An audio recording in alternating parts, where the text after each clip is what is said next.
Exporting a mobile app design from Google Stitch is fairly easy, but there are a few things you should know before you start.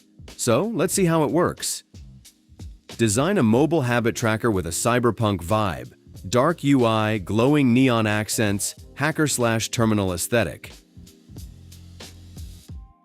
And there's our mobile app design. Looks nice. Before we start the export, let's create a mobile development environment. Open a terminal and type npx create Expo app. This creates a new mobile app project for us. It'll install the packages it needs, then ask you to pick an Expo SDK version.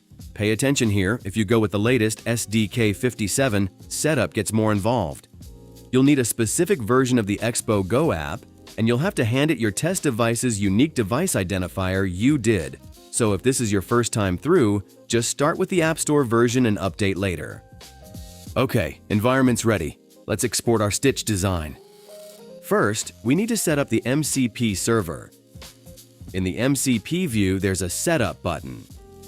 Choose your development environment. I'm using Claude Code, so I'll select that. If you're on Antigravity instead, you'd go to MCP servers, grab Stitch from the marketplace, and drop in your Stitch API key.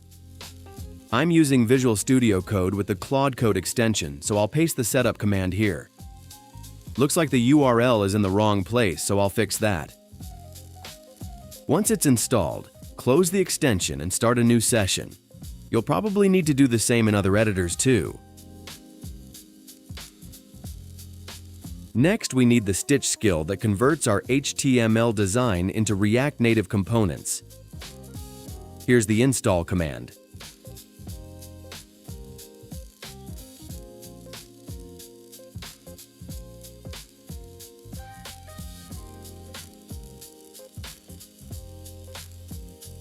The skill we want is called React Native. We don't need any additional agents here and set the installation scope to Project. The skill is installed. If we open the .agents folder, we can see it there. Skill.md contains the skill instructions. It looks like Copilot is reporting an error, but you can ignore it. The line's not actual code, so it's nothing to worry about. Claude Code will understand it perfectly.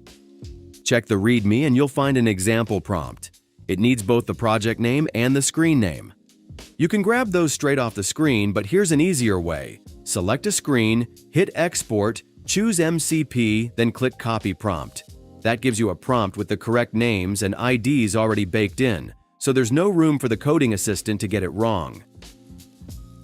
We can remove the lines about downloading the design.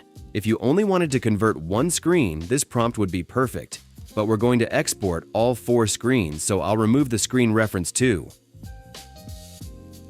Convert all the visible screens in this project to React Native components. Skip any screens marked as hidden. That last part is important because deleted screens are currently marked as hidden.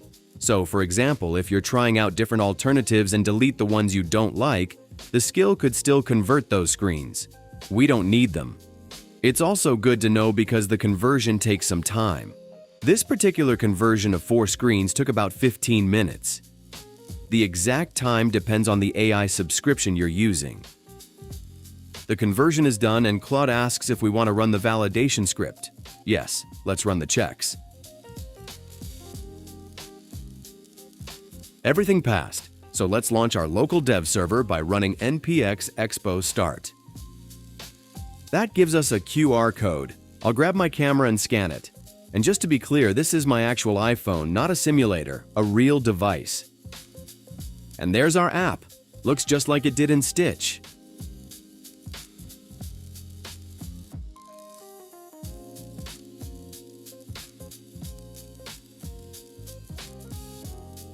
There are a few things you should know though. First, you need the Expo Go mobile app installed on your test device. You don't need to sign up on their website, you just need the app installed. Second, your mobile device needs to be on the same Wi-Fi network as the computer serving the app.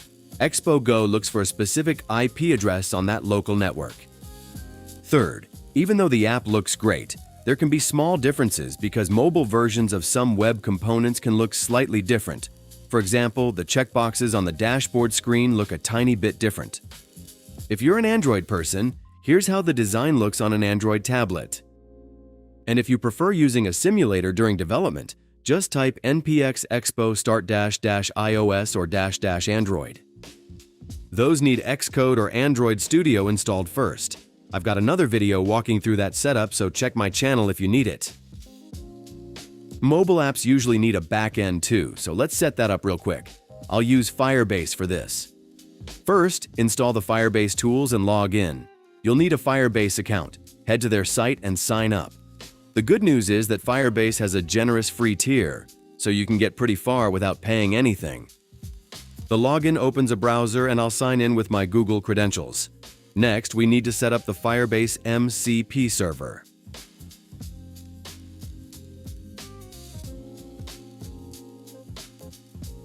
There are a few ways to create a Firebase project, but I like doing it straight from the Firebase console in the browser.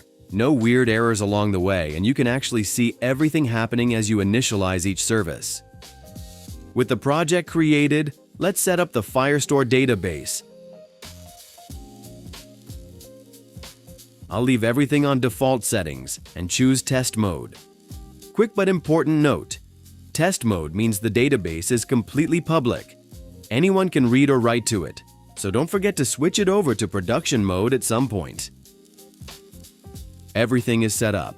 Now we need to connect our development environment to the Firebase project, so type Firebase in it. It'll ask which features to set up. We need Firestore. Select Use an existing project, and then select the project we just created. It'll ask for file names for your security rules and indexes. I'll just leave those as default. Then it'll offer to add the Firebase agent skills. I'll say no to that. Now for the prompt. Wire the deploy button in the dashboard screen to Firestore. Write the input field's value as name and then also timestamp to deployments collection. There was a deploy button in our design, so I'm using it to demonstrate saving data to Firestore. Claude is ready, so let's start the development server again and test the database connection.